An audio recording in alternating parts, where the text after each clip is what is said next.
신약성경 248쪽 로마서 7장 21절. 그러므로 내가 한 법을 깨달았노니 곧 선을 행하기 원하는 나에게 악이 함께 있는 것이로다. 내 속사람으로는 하나님의 법을 즐거워하되 내 지체 속에 한 다른 법이 내 마음의 법과 싸워 내 지체 속에 있는 죄의 법으로 나를 사로잡는 것을 보는도다. 오호라, 나는 공고한 사람이로다. 이 사망의 몸에서 누가 나를 건져내랴. 우리 주 예수 그리스도로 말미암아 하나님께 감사하리로다. 그런즉 내 자신이 마음으로는 하나님의 법을, 육신으로는 죄의 법을 섬기노라. 그러므로 이제 그리스도 예수 안에 있는 자에게는 결코 정죄함이 없나니 이는 그리스도 예수 안에 있는 생명의 성령의 법이 죄와 사망의 법에서 너를 해방하였습니다. 아멘. 네, 오늘도 우리 하나님의 따뜻한 은혜가 신도제일교회 모든 성도님들 가운데 함께 하시기를 주님의 이름으로 축복합니다. 로마서는 바울이 고린도에서 로마 교회에 쓴 편지입니다. 로마서 다음이 고린도 전후서, 그 다음에 갈라디아서, 에베소서, 빌립보서, 골로새서, 데살로니가 전후서 쭉 나오는데 이 이름들이 다 지금도 있는 그리스와 터키 지역의 도시 이름입니다. 그리고 이 모든 지역에 있는 교회들은 바울이 가서 복음을 전하고 세운, 바울이 개척한 교회예요. 근데 로마 교회는 바울이 세운 교회가 아닙니다. 바울이 가고 싶었지만 아직 로마까지 가지 못했습니다. 근데 어떻게 교회가 세워졌습니까? 모든 길은 로마로 통한다. 세계에 좋은 거 있으면 다 로마로 모이는 겁니다. 우리나라에서도 무슨 유명한 무슨 기업이다, 프랜차이즈다, 그러면 결국은 서울로 다 모이는 거예요. 그러니까 그리스도의 복음이 누군가를 통해서 로마로 전해졌고 거기서 교회가 자생적으로 스스로 신앙 공동체가 세워졌다라는 뜻입니다. 우리나라에 최초로 선교하러 온 선교사는 그 감리교 아펜셀러 선교사, 장로교 언더우드 선교사, 정동제일교회와 세문안교회를 최초로 세웠습니다. 근데 한국의 최초 처음 교회는 소래교회다. 우리가 그렇게 인정을 합니다. 1883년도 선교사들이 우리나라에 오기 전부터 이미 이 땅에는 신앙 공동체가 있었고 예배가 드려졌다. 교회가 있었다라고 하는 거예요. 어떻게 이런 일이 가능합니까? 서상륜이라는 사람이 19세기 말에 의주에 살았는데 인삼장수였습니다. 만주에 가서 장사하다가 심양에서 장티푸스 걸려가지고 죽게 됐어요. 근데 선교사를 만나면 살 수 있다. 찾아갔습니다. 맥킨타이어 선교사. 그의 도움으로 서양의 의술을 통해서 병 나았어요. 그러니까 이제 예수를 믿게 됐습니다. 근데 당신 어느 나라 사람이요? 조선 사람입니다. 조선에는 예수 믿는 사람이 없습니다. 아, 그러면 이 조선에도 복음을 전해야 되겠다. 그래서 맥킨타이어 목사님과 존 노스 목사님, 영국 사람들인데 한문으로 된 성경을 한글로 번역을 합니다. 서상륜을 비롯해가지고 조선 사람들 데려다가 전체 성경은 아니지만 누가복음을 번역을 해요. 나중에 요한복음 번역하고 세례받고 성경을 번역하다가 그 성경을 가지고 이 땅에 돌아왔습니다. 근데 그 당시에는 종교의 자유가 없었어요. 우리 조선이 쇄국정책, 천주교 사람들 4번 큰 박해가 있어가지고 많이 죽었습니다.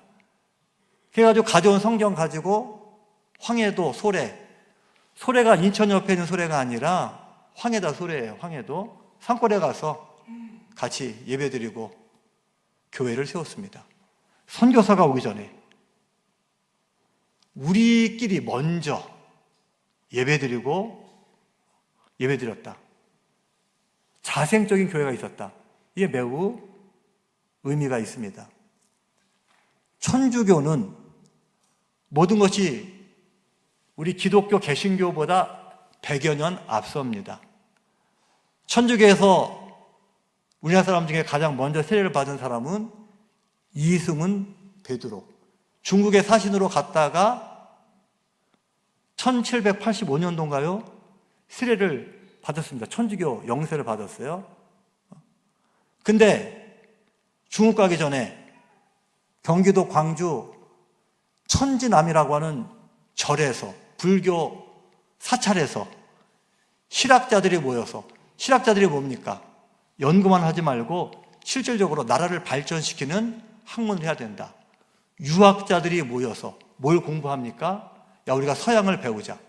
그 책 중에 하나가 천주시리, 한문으로 된 천주교 교리서.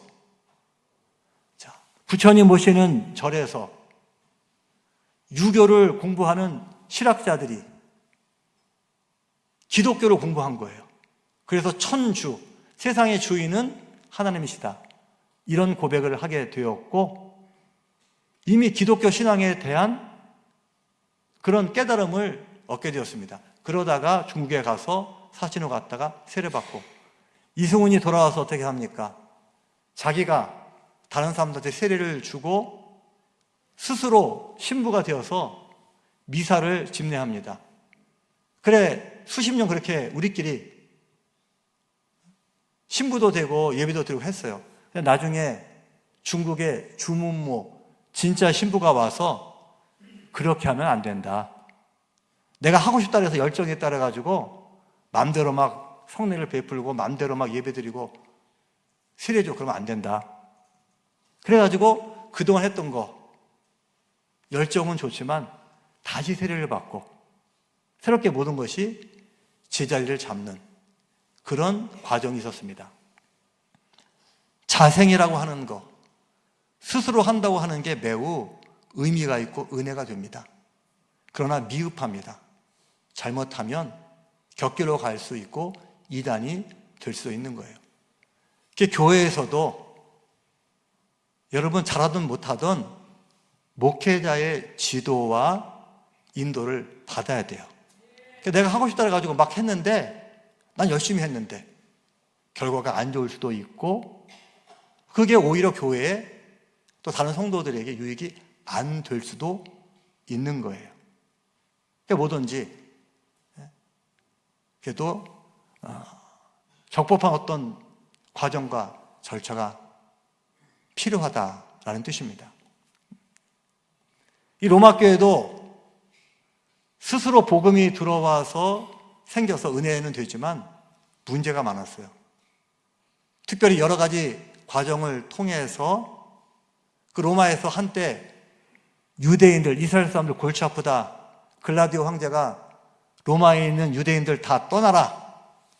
다 추방해버려가지고 이방인들만 남게 되니까 율법이 무시되는 그런 신앙으로 이 교회 모습이 흐르게 되었습니다. 나중에 유대인 기독교들이 와서 보니까 이방 사람들하고 다를 게 없이 죄 짓고 안식일도 안 지키고 음식도 막 먹고, 이러면 이거 안 된다. 율법을 지켜야 된다. 그러니까 율법을 모르는 이방 기독교인들은 무슨 소리냐? 예수 믿으면 구원받는데 구원에 무슨 조건이 있느냐? 율법 없어도 된다. 이걸 가지고 이제 갈등이 생기고 뭐가 옳으냐 문제가 되었습니다. 자, 바울이 내가 세운 교회도 아니고 또 내가 거기에 관여할 수 있는 어떤 그런 힘 있는 것도 아니지만 로마 교회가 세계 중심인데 이 교회가 바로 서지 않으면 이 복음이 변질될 수 있겠다. 신학을 정립해서 무엇이 구원인지, 우리가 어떻게 하나님 믿고 살아야 되는지 이걸 잘 정리해서 글로 전해준 것이 로마서입니다.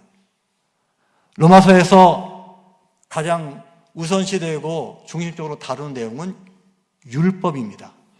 율법은 뭡니까? 출애굽기 20장 1절 이하에 하나님이 이 모든 말씀으로 말씀하여 이르시되 나는 너를 애굽 땅 종되었던 집에서 인도하여 낸 내 하나님 여호와라.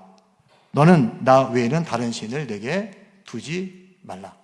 하나님께서 이스라엘 백성들 애굽에서 구원하시고 내가 이제 너희들과 함께 하겠다.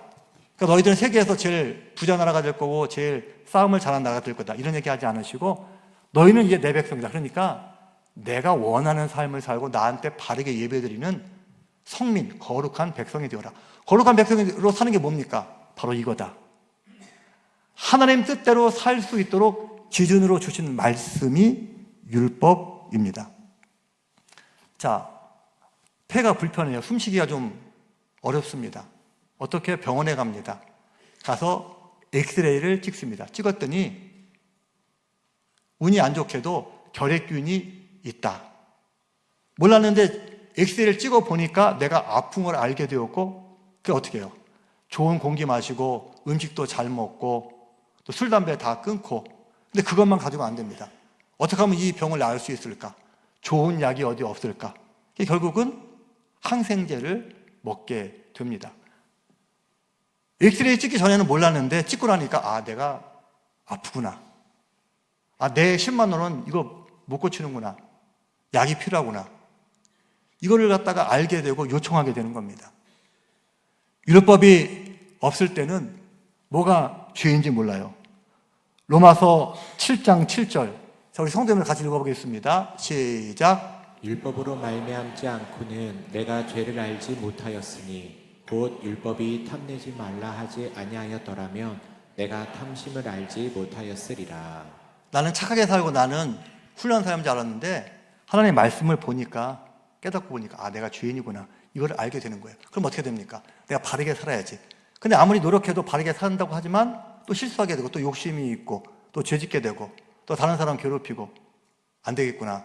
그럼 도대체 나는 어떻게 해야 이 죄를 물리칠 수 있을까? 죄의 값이 사망인데 어떻게 나는 생명을 얻을 수 있을까? 나를 구원해 줄 구세주, 나를 죄에서 나를 깨끗게 해줄 구세주 어디 계신가? 찾게 되는 거예요. 그분이 누굽니까? 나를 고쳐주는 약이 뭐예요? 복음. 나를 구원하실 분이 누굽니까? 예수님. 로마서 3장 23절 모든 사람이 죄를 범하였음에 하나님의 영광에 이르지 못하더니 그리스도 예수 안에 있는 속량으로 말미암아 하나님의 은혜로 값없이 의롭다 하심을 얻은 자 되었느니라. 예수 그리스도의 보혈의 피로 우리는 죄 씻음을 받을 수 있게 되었다라고 하는 거예요. 근데 세상의 약은 비쌉니다. 어떤 약은 감당하기 어려울 만큼 비싸요. 대가를 치러야 됩니다. 또 우리가 병원에 가면은 그렇게 많은 돈을 안 내고 진료도 받지만 우리나라 건강보험 제도가 잘 돼 있어가지고 어쨌든 어디에선가 다 대가가 지불되게 되어 있습니다. 근데 복음, 예수가 그리스도다. 예수를 믿으면 구원받는다. 복음에는 어떤 대가도 필요치 않습니다. 로마서 10장 13절 누구든지 주의 이름을 부르는 자는 구원을 받으리라. 하나님이 우리를 사랑하셔서 요한복음 3장 16절 같이 읽어볼까요? 시작. 하나님이 세상을 이처럼 사랑하사 독생자를 주셨으니 이는 그를 믿는 자마다 멸망하지 않고 영생을 얻게 하려 하심이라. 할렐루야. 율법을 모르면 우리는 내가 주인이라고 생각하지 못해요. 율법을 통해서 알게 됩니다. 그리고 그리스도를 바라보게 됩니다. 그리고 예수님을 나의 구주로 영접하게 됩니다. 그러면 구원을 받습니다. 근데 우리가 건강해졌다 그래가지고 엑스레이가 전혀 필요 없냐? 그게 아니에요. 가끔씩 찍어서 이게 재발되지 않나? 지금 내 건강이 잘 유지되고 있나? 요거를 살펴야 되듯이 율법은 나를 죄인인 것을 알게 하고 예수님을 바라보게 하고 그걸로 끝난 게 아니라 예수 믿고 구원받은 다음에 내가 하나님의 자녀로 잘 살고 있는지, 내가 하나님 뜻대로 바르게 살고 있는지, 그걸 우리가 어떻게 판단하겠습니까? 남들이 잘한다 그러면 잘하는 게 아니라 하나님 말씀에 비추어서 내 삶을 돌아봐야 돼요. 그게 바로 율법입니다. 율법은 구원받은 다음에도 여전히 우리에게 유익합니다. 율법을 통해서 구원받는 게 아니에요. 엑스레이 많이 찍는다고 병이 낫지 않습니다. 근데 엑스레이를 통해서 약을 먹게 되고 우리 건강을 잘 지킬 수 있는 것처럼 율법을 통해서 우리는 예수 그리스도를 만날 수 있고 영접하게 되고 고백하게 되고 우리의 믿음을 잘 지키고 하나님께서 기뻐하시는 모습으로 성장해 나갈 수 있다라고 하는 겁니다. 율법을 여러분 마치 나쁜 것처럼 그렇게 오해하면 안 됩니다. 엑스레이를 필요 없이 막 찍으면 남용하면 안 되는 것처럼 바르게 사용해야 돼요. 율법을 구원의 조건으로 당신 이거 해야 구원받습니다. 이렇게 하면 안 되는 거예요. 근데 율법을 잘 지켜서 내가 하나님께 영광을 돌려드려야지. 율법을 잘 읽어서 내가 구원받았지만 아직도 죄인이구나. 마치 나는 구원받았으니까 나는 목사고 나는 중직자니까 대단한 것처럼 착각하지 않고 겸손하게 하나님의 자녀로 살아갈 수 있다. 율법은 언제나 우리에게 유익하다. 왜? 우리를 하나님의 말씀으로 인도하기 때문에. 여러분 하나님 말씀 귀하게 여기고 구원받은 것에 만족하지 말고 구원에 합당하게 살려고 노력하는 모든 성도들이 되시기를 주님의 이름으로 부탁을 드립니다. 근데 오늘 본문 말씀에 바울이 7장 24절 오호라 나는 곤고한 사람이로다 탄식합니다. 곤고하다는 것은 비참하다라고 하는 거예요. 구원받지 못해서 또 지옥 갈까 봐 염려돼서 탄식하는 게 아니에요. 나는 분명히 구원받았다. 나는 분명히 하나님의 자녀다. 근데 왜 나는 아직도 하나님의 자녀답지 못한 모습으로 살고 있나? 왜 내 안에는 아직도 죄가 있나? 이게 속상한 겁니다. 근데 바울이 이렇게 속상하고 율법을 통해서 구원받은 이후에도 자기 자신을 돌아보며 안타까워하다가 내린 결론이 뭡니까? 로마서 8장 1절과 2절. 아까 읽었지만 다시 한번 읽겠습니다. 크게 시작. 그러므로 이제 그리스도 예수 안에 있는 자에게는 결코 정죄함이 없나니 이는 그리스도 예수 안에 있는 생명의 성령의 법이 죄와 사망의 법에서 너를 해방하였습니다. 내 능력으로 구원받았다면 내 능력이 없어지면 구원이 없어지는 거예요. 다른 사람의 도움으로 구원받았다면 그 사람이 잘못되면 나도 구원이 취소되는 겁니다. 근데 하나님의 은혜로 하나님의 사랑으로 전적인 하나님의 역사로 구원받은 겁니다. 하나님은 달라지지 않습니다. 구원은 달라지지 않는 거예요. 예수를 믿고 구원받은 것은 어떤 환경이 변화가 오든지 내가 어떤 죄를 저지르든지 여전히 유효하다. 구원은 하나님의 은혜고 능력이다. 변하지 않아요. 근데 또 하나 중요한 사실은 뭡니까? 생명의 성령의 법. 성령이 우리를 도우신다라고 하는 거예요. 말할 수 없는 탄식으로 기도할 때도 우리를 도우십니다. 일마다 때마다 지혜도 주시고 용기도 주시고 필요하면 은사도 더해 주시고 만남의 복도 또 허락하여 주십니다. 성령이 우리를 도우시는 거예요. 예수 믿고 구원받으면 성령이 우리를 도와주신다. 바울이 그래서 더 이상 율법을 통해서 내 자신을 돌아볼 때 아직도 부족하기 때문에 안타깝지만 근데 예수님 바라보니까 구원은 여전하다.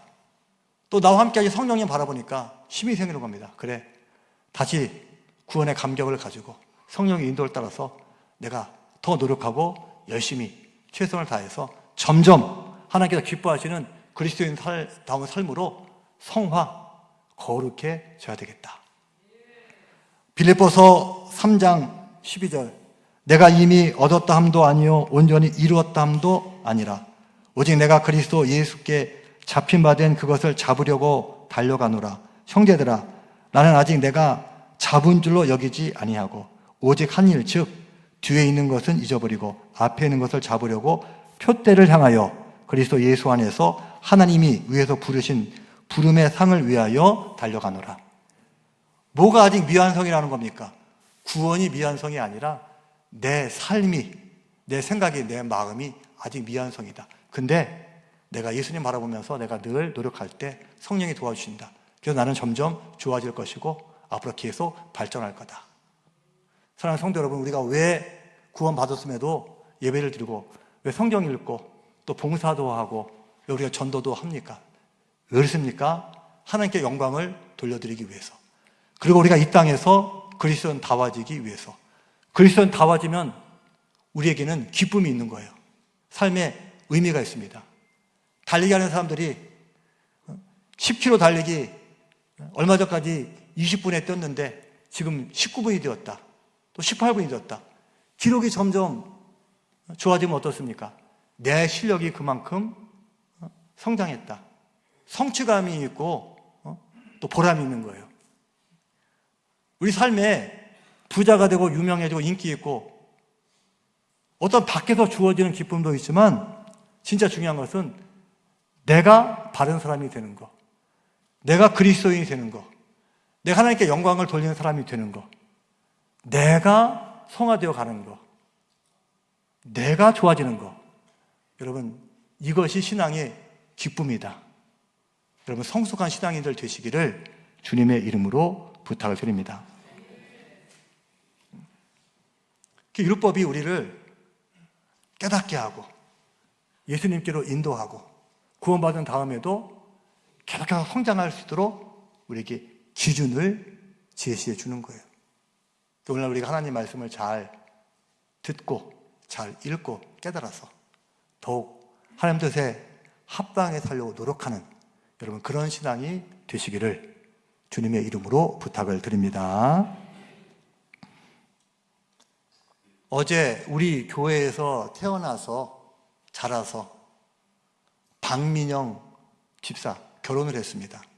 청주에서 결혼을 했는데 좋은 신부 만나서 정말 결혼식도 은혜롭게 제가 주례를 봤는데 잘했어요.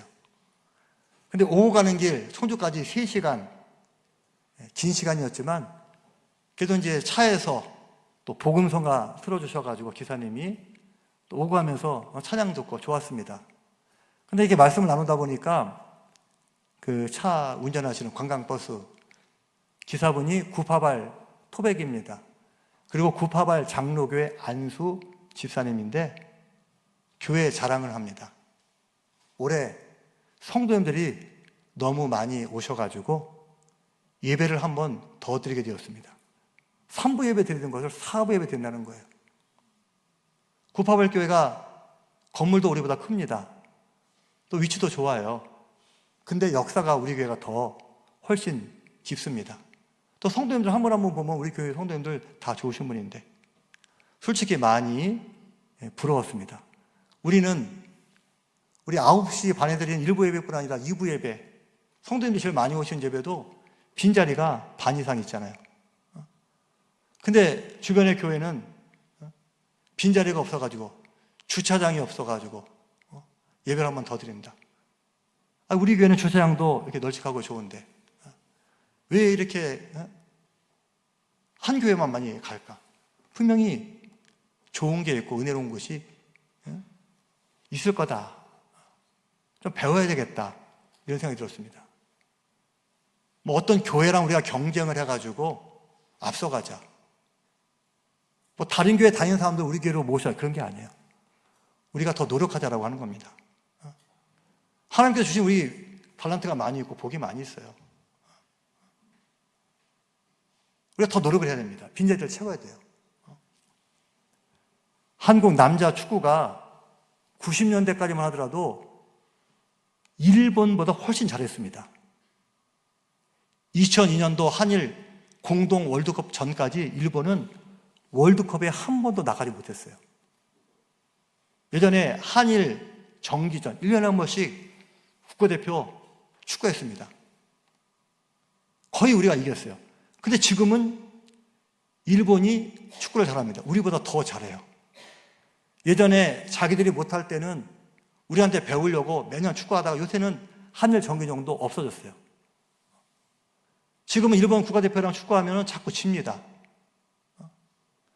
개개인을 보면 우리나라 선수들이 그렇게 뒤떨어지는 게 아닙니다. 세계적인 공격수, 손흥민 선수, 김민재 선수, 수비수, 이강인 미드필더, 이런 선수들은 일본에 갖다 놔도 다 주전이고 제일 잘하는 선수일 거예요.